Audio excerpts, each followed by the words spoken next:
할렐루야.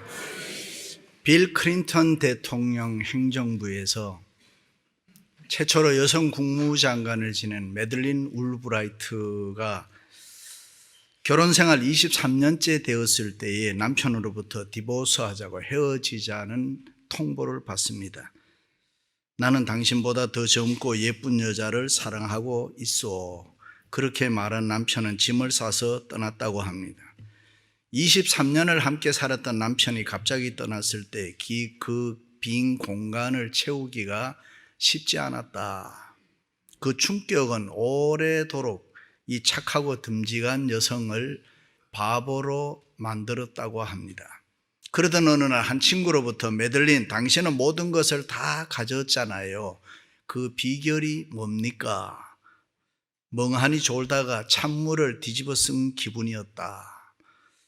그때 그녀는 비로소 자신이 가진 것을 감사하기보다는 잃어버린 것에 정신을 쏟고 살았구나 깊이 깨달았다고 합니다. 가진 것을 감사해야지. 이때부터 매들린 울브라이트의 제2의 인생이 시작되었다고 합니다. 사람이 살아가는데 항상 좋은 일만 있지를 않습니다. 여러 가지 어려운 고난과 고통, 시련과 유혹이 있습니다. 예수 그리스도를 믿으면, 교회를 열심히 다니면서 충성을 하면 모든 일이 잘 되느냐? 그렇지 않을 때도 있습니다. 오히려 어려운 일을 더 많이 만날 수도 있습니다. 마치 그리스 신화에 나오는 헤라클레스가 괴물 히드라와 싸울 때에 히드라의 머리를 자르면은 또 하나 머리가 생겨나고 또 자르면은 또 하나 생겨나고 끝없는 싸움의 연속입니다. 우리네 인생살이가 그렇지 않습니까? 인생의 힘들고 어려운 문제, 고통과 고난, 여러 가지 세상의 유혹은 끊임없이 우리를 찾아옵니다. 그러나 믿음으로 사는 우리 크리스찬들은 아무리 힘들고 어려워도 낙심하거나 좌절하지 말아야 합니다. 힘들고 어려운 때일수록 크리스찬답게, 하나님의 자녀답게 살아야 합니다. 인생의 목적을 다시 한번 정리해서 믿음으로 용기를 가지고 살아야 됩니다. 예수 믿는 우리들은 하나님 앞에서 세상과 구별되도록 자신을 똑바로 세우고 살아야 됩니다. 믿으시면 아멘. 일찍이 미가 선지자처럼 마음을 굳게 해서 오직 나는 여호와의 영으로 충만하여 능력과 정의와 용기로 살리라. 오직 나는 여호와를 우러러보며 우리 하나님 여호와의 이름을 의지하여 영원토록 살리라. 할렐루야. 기원전 470년경 이스라엘 민족은 바벨론이 침략에 의해서 멸망을 당했습니다. 그때 수많은 지도자들과 백성들이 바벨론의 포로로 끌려갔습니다. 그들은 그 후에 바벨론이 멸망하고 페르시아 제국이 건국될 때까지 그곳에 머물러 살았습니다. 그들 중에는 포로로 잡혀갔지만 머리가 좋고 재능이 뛰어나서 페르시아 제국에서 높은 관직을 한 사람들이 많이 있었습니다. 그 중에 한 사람이 느헤미야입니다. 느헤미야는 그 당시 페르시아 아닥사스다 왕으로부터 사랑을 많이 받고 인정을 받았습니다. 그래서 황폐한 조국의 예루살렘 성곽을 수축하도록 허락을 받고 새로운 국가 건설의 선구자 역할을 하게 되는 것입니다. 그 당시 이스라엘의 모습은 너무나 비참했습니다. 오랫동안 지도자 없이 사회는 무질서하고 부패했습니다. 이스라엘 주변에는 아수르와 블레셋 등 강대국들이 있어서 시시때때로 이스라엘을 침략하고 괴롭혔습니다. 이스라엘 백성들은 소망 없이 그저 하루하루를 힘없이 살고 있었습니다. 그런 때에, 그런 분위기에서 예루살렘 성 재건을 추진한다는 것은 너무나도 힘들고 어려운 일이 많이 있었습니다. 그러나 느헤미야는 하나님의 자녀 크리스찬답게 믿음과 용기를 가지고 백성들, 실망하고 낙심하고 있는 이 백성들을 설득했습니다. 그리고 백성들의 마음을 하나로 묶어서 조국 재건, 예루살렘 성을 건축하게 되는 것입니다. 할렐루야. 그런데 그때 예상했던 대로 핍박하고 박해하는 사람들이 많았습니다. 끝없이 싸움을 걸어왔고, 너가 그렇게 성을 지어서 내가 왕이 되려고 하는구나, 별별 소문을 다 냈습니다. 어떤 사람은 페르시아 아닥사스다 왕에게 투서를 보냈습니다. 지금 느헤미야가 당신에게 대항하려고 힘을 기르고 있습니다. 그러니까 당장 이 성을 쌓지 못하도록 하세요. 중상하고 모략했습니다. 그래도 안 되니까 오늘 본문 이제는 느헤미야에게 그 공사를 지연시키기 위해서 산발랏, 도비야, 게셈이라는 사람이 몇 차례 우리하고 이야기하자 그들을 해하고자 합니다. 느헤미야를 해하고자 합니다. 회담을 제의하고 유혹을 했습니다. 그럴 때 느헤미야가 어떻게 했습니까? 예루살렘 성 건축은 거룩하고 하나님의 영광스러운 일이다. 이 일을 방해하고 못하게 하는 것은 사단의 일이다. 그러므로 내가 이제 큰 역사를 하니 너희들에게 내려가지 못하겠노라. 그들의 회담을 거절했습니다. 그저 나에게 주어진 예루살렘 성 재건하는 일을 나는 충성스럽게 감당하여 하나님의 자녀답게 살겠다. 그런 결심입니다. 이런 느헤미야 모습 속에서 우리가 몇 가지 교훈을 받을 수가 있습니다. 첫째는 느헤미야는 크리스찬의 자존심을 지켰습니다. 우리가 삶을 살다 보면은 큰일, 작은 일, 쉬운 일, 어려운 일, 해야 될 일, 하지 말아야 될 일, 여러 가지 일들을 만나게 됩니다. 그럴 때마다 우리는 느헤미야와 같이 하나님의 자녀, 크리스찬이라는 거 잊어버리면 안 되는 것입니다. 느헤미야는 하나님의 자녀의 자존심을 지켰습니다. 그래서 그는 성공했습니다. 그러므로 우리도 크리스찬으로서 자존심을 지키겠다는 이 결심이 우리에게 있을 때에 우리는 바로 결단할 수가 있고 바로 이 세상을 살아갈 수가 있습니다. 그렇습니다. 우리는 하나님의 자녀답게 디그니티가 있어야 됩니다. 하나님의 자녀라는 이 자존심 갖는 거 대단히 중요합니다. 우리가 살아갈 때 장로로, 권사로, 집사로, 목사로 구원받은 크리스찬으로서 우리에게 주어진 나름대로의 거룩한 사명들이 있습니다. 그런데 우리는 그 어떤 경우에도 이 크리스찬의 자존심을 지키면서 주어진 사명에 충성해야 됩니다. 이 세상은 부패하고 타락하고 혼란스럽고 부정직하더라도 예수 믿는 우리 크리스찬들은 자존심을 지키고 이 세상을 의롭게 살아가야 되는 것입니다. 그리고 어떤 경우에도 우리에게 주어진 거룩한 사명을 중단하면 안 되는 것입니다. 그 어떤 경우에도 사단의 웃음거리가 되면 안 된다, 그 말입니다. 일찍이 바울은 크리스찬들을 향해서 형제들아 나는 아직 내가 잡은 줄로 여기지 아니하고 오직 한 일, 즉 뒤에 있는 것은 잊어버리고 앞에 있는 것을 잡으려고 표대를 향하여 그리스도 예수 안에서 하나님이 위에서 부르신 부름의 상을 위하여 쫓아가노라. 원문에는 허리를 굽히고 앞만 보고 전심으로 뛰어가노라 그랬습니다. 그렇습니다. 여러분은 나에게 주어진 거룩한 사명에 허리를 굽히고 전심으로 뛰고 있습니까?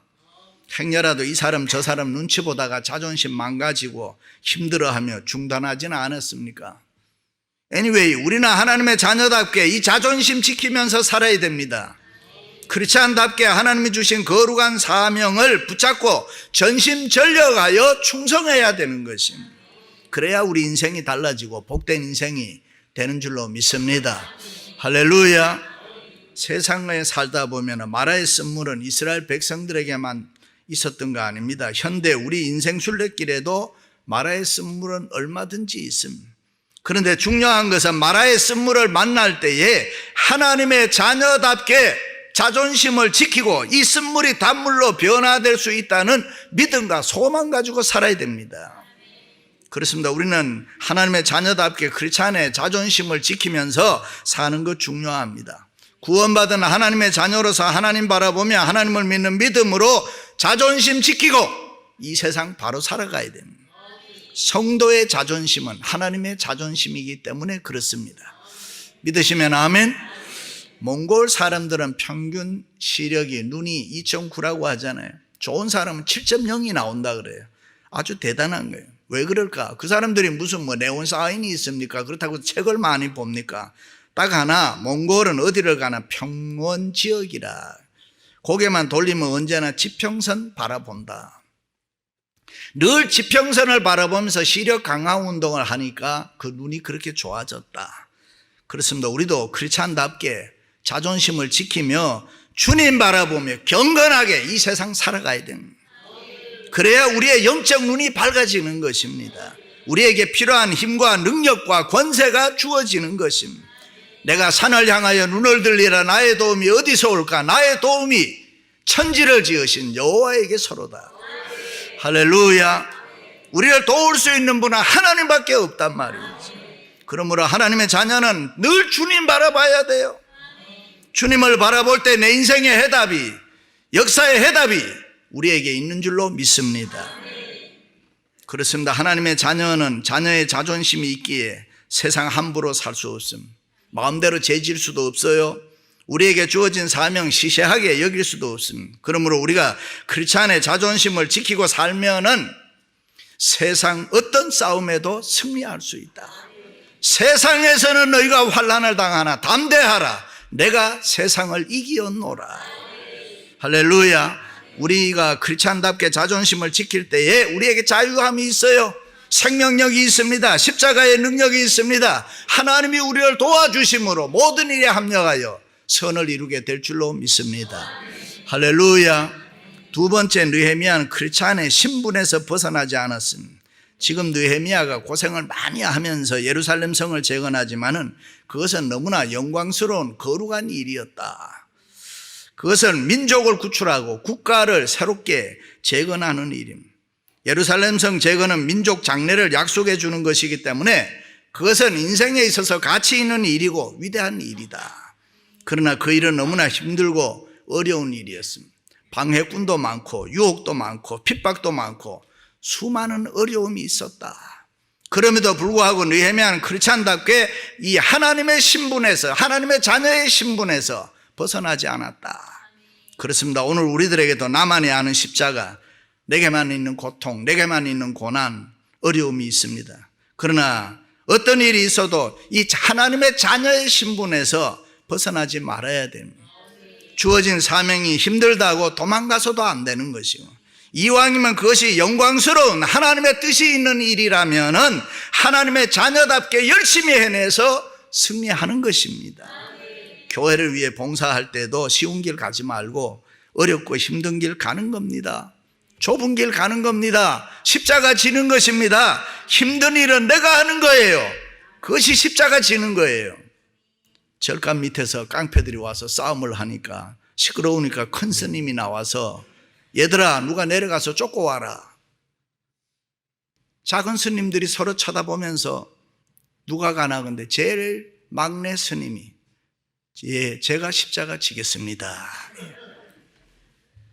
스님도 십자가 진다는데 예수 믿는 우리들이 못 질 게 뭐가 있어요? 쉬운 일은 누구나 다 할 수 있어요. 편안한 일 누구나 다 할 수 있어요. 그러나 힘들고 어려운 일은 아무나 못해요. 하나님의 자녀답게 신분을 지키고 선택받은 사람만이 할 수가 있다.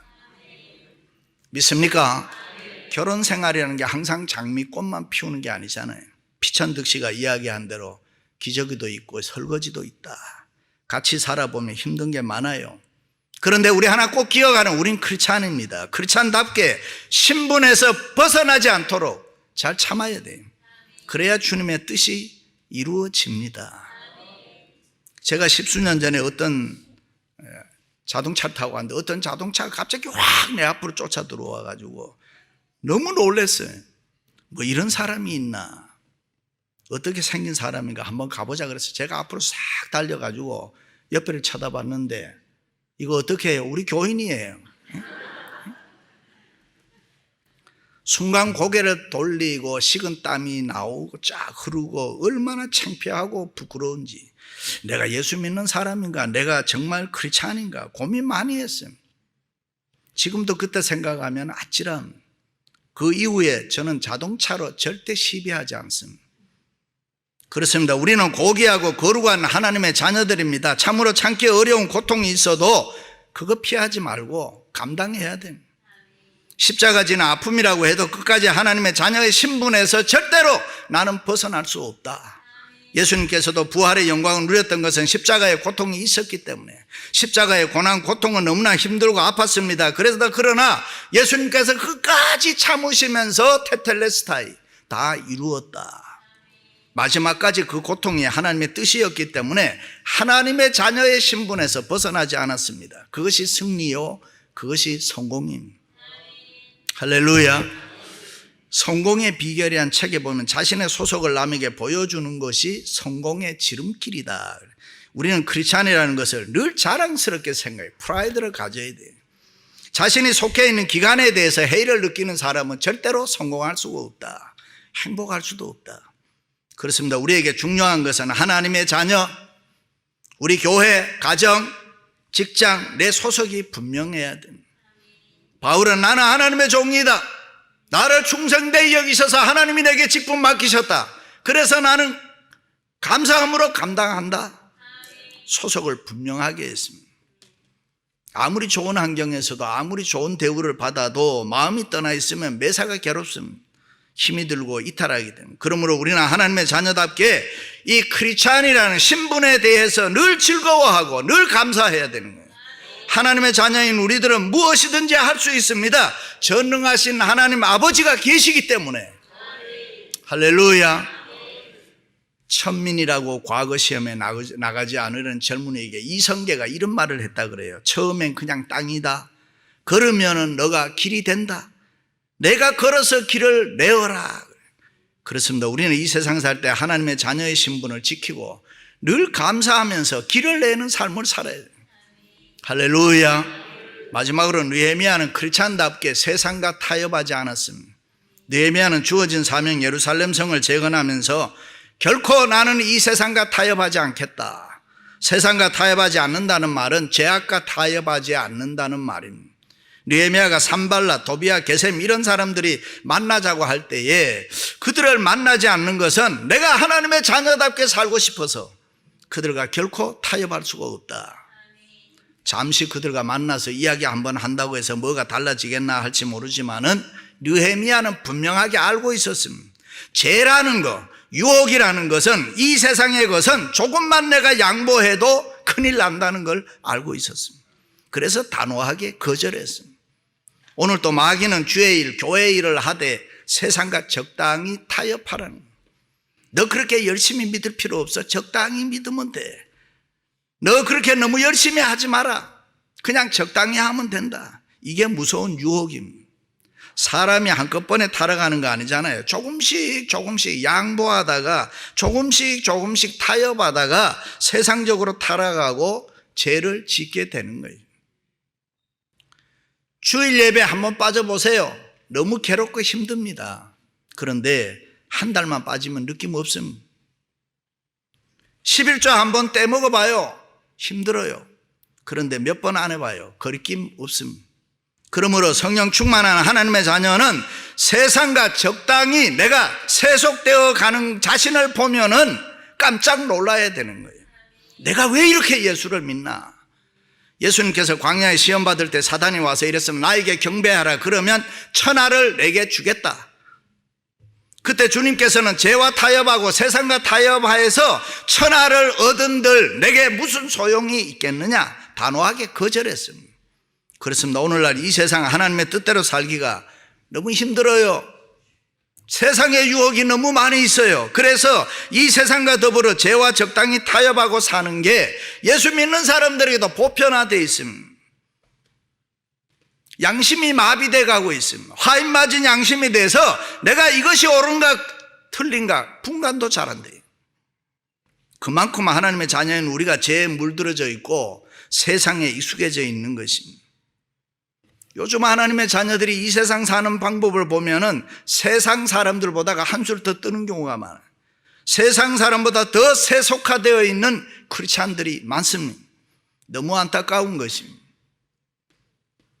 그렇다면 우리가 이 땅에 왜 살아야 합니까? 도대체 교회가 이 땅에 왜 있어야 합니까? 우리와 교회는 이 세상의 빛이라고 하고 소금이라고 했습니다. 세상의 희망이고 소망이라고 했습니다. 믿습니까?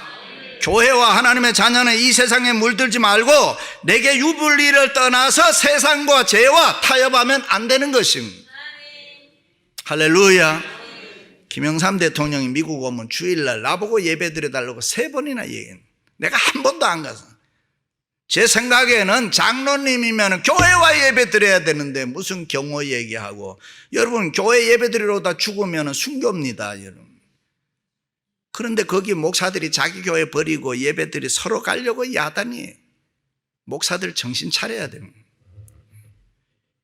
anyway, 우리가 이렇게 적당히 살아도 되는 겁니까? 그게 그저 좋은 게 좋은 겁니까? 아니잖아요.